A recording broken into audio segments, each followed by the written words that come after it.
Hello, dear students. Today we are going to feel the exercise of our lesson number 9, which is on page number 122. So, let us start. Arrange the dialogue in each conversation in the correct order. Number the sentences 1 to 4.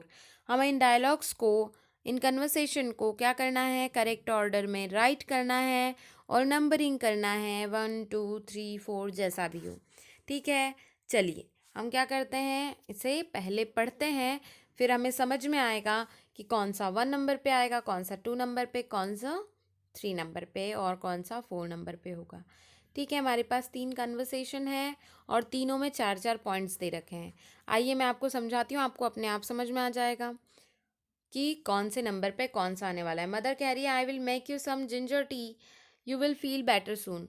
Mother कह रही है कि मैं तुम्हें अदरक की चाय बना दूंगी, तुम्हें अच्छा लगने लगेगा, जल्दी ही अच्छा लगने लगेगा. मदर पूछ रही हैं what is the matter, is your stomach hurting, क्या प्रॉब्लम है, क्या तुम्हारे पेट में दर्द है.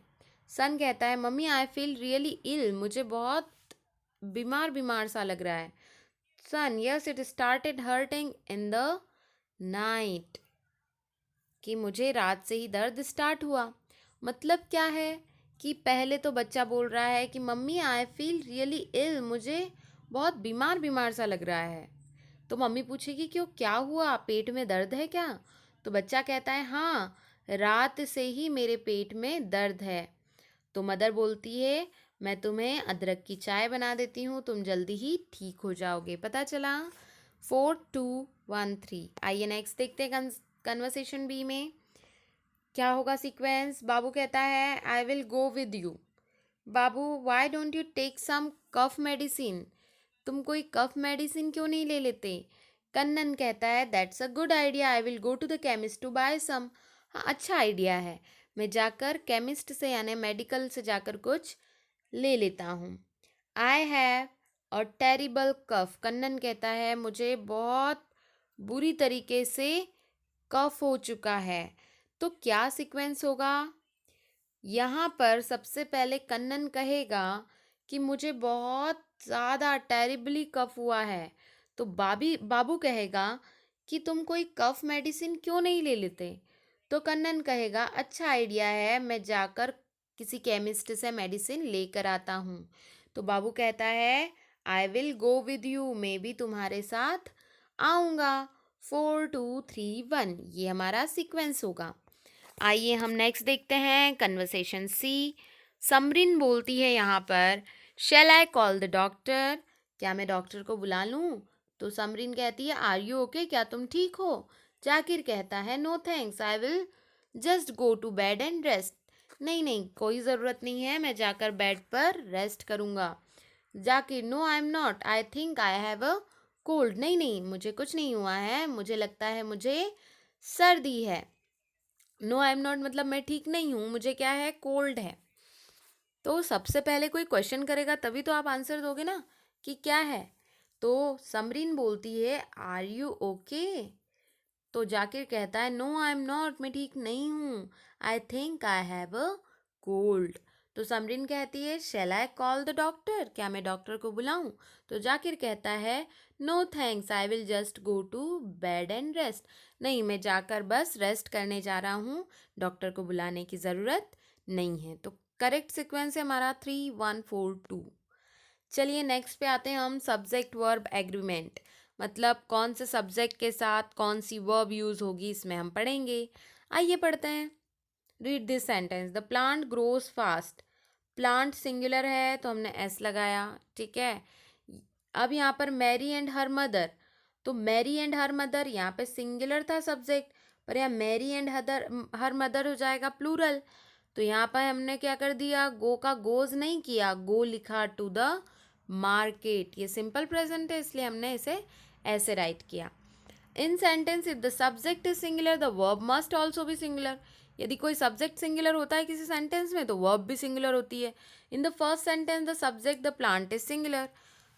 फर्स्ट सेंटेंस में सब्जेक्ट जो प्लांट था वो सिंगुलर था, so it takes the singular form of the verb grow, इसीलिए इसने सिंगुलर फॉर्म लिया वर्ब का, दैट इज ग्रो. और सेकंड जो सेंटेंस है उसमें सब्जेक्ट क्या है, प्लूरल है, the verb must be also be plural. Verb ने भी प्लूरल होना चाहिए। In the second sentence the subject Mary and her mother is plural.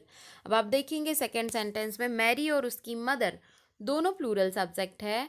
Hence is takes the plural form of the verb go. इसलिए इन्होंने plural form use किया verb का, that is grow. ठीक है, समझ में आया? In the following sentence the boy and his sister together form the subject. ये जो आपको नीचे सेंटेंस दिए हैं इसमें बॉय और सिस्टर मिलकर एक सब्जेक्ट बना रहे हैं।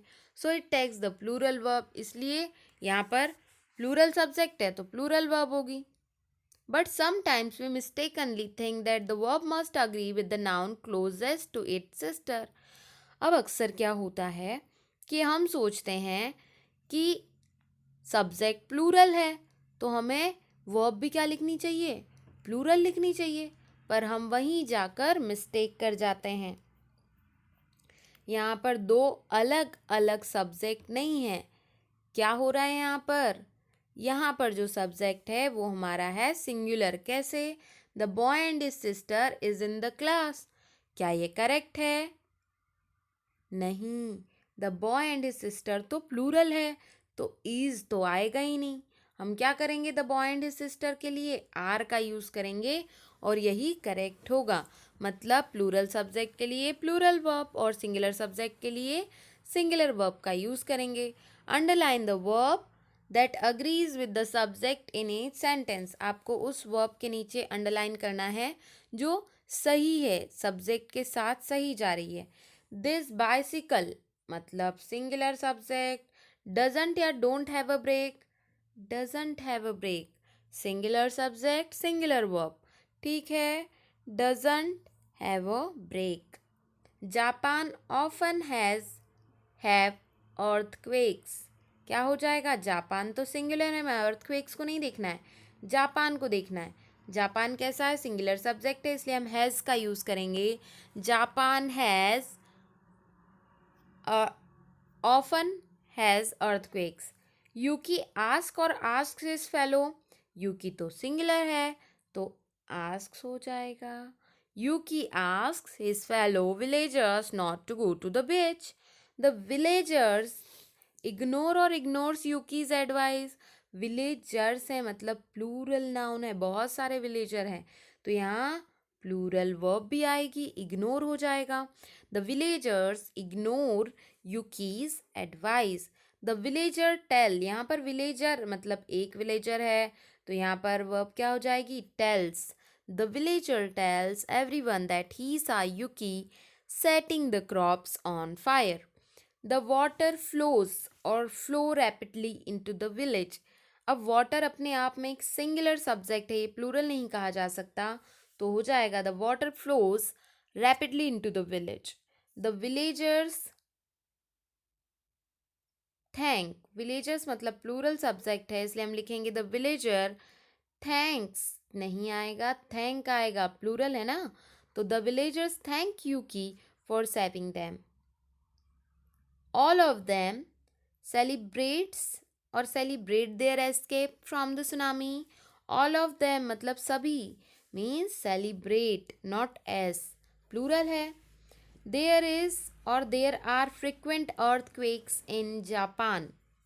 There are frequent earthquakes। अब यहाँ पर earthquakes है हमारा सब्जेक्ट, इसलिए हम आर का यूज़ करेंगे क्योंकि ये प्लूरल सब्जेक्ट है, दो या दो से अधिक है हमारे पास अर्थक्वेक, इसलिए हम आर का यूज़ करेंगे। अंडरस्टूड। चलिए लास्ट हम देखते हैं pronunciation of word ji H. Ji H को कैसे प्रोनाउंस करते हैं? ROUGH, तो इसे हम पढ़ेंगे फ, रफ। COUGH कफ। ENOUGH enough. फ प्रोनाउंसिएशन करेंगे, ठीक है? आगे समझ में? आइए अब देखते हैं आगे हम। अच्छा स्टूडेंट्स, हमें यहाँ पर क्या करना है कि एक प्रोनाउंसिएशन जो है हमारा अलग है उसे हमें सर्कल बनाना है। तो ये यहाँ पर जो है रफ, इनफ और कफ, तो ये जो है इसका प्रोनाउंसिएशन अलग है इसलिए इस पे ऑलरेडी इन्होंने सर्कल बना रखा है। अब देखो टफ, दो, इनफ, तो दो जो है ये क्या हो जाएगा, एकदम अलग हो जाएगा। ऐसे ही बॉट, कॉट और लाफ्ड, तो बॉट और कॉट तो सेम प्रोनाउंस करा है, पर लाफ्ड जो है वो अलग प्रोनाउंसिएशन करा है, इसलिए ये रॉन्ग हो जाएगा। मतलब यहाँ पर हम सर्कल लगाएंगे। लाफ्टर, वाटर, डॉटर, तो लाफ्टर, वाटर और डॉटर, डॉटर और वाटर सेम प्रोनाउंसिएशन है, बट लाफ्टर अलग जा रहा है। ऐसे ही थॉट, टॉट और शाउट, तो क्या हुआ, शाउट जो है थॉट, टॉट और शाउट जो है अलग है। वर्क विद अ पार्टनर, से one of the words in exercise A, your partner must point two it on the page. आपको प्रोनाउंस करना है दोनों में से एक पार्टनर को, और एक पार्टनर उस पर फिंगर रख कर बताएगा कि तुमने क्या प्रोनाउंस किया, तुमने कौन सी चीज़ पढ़ी है। ठीक है, तो आप लोगों को समझ में आ गया है कि कैसे करना है। फिर भी यदि कोई डाउट हो, so you can contact me. Have a beautiful day to you all.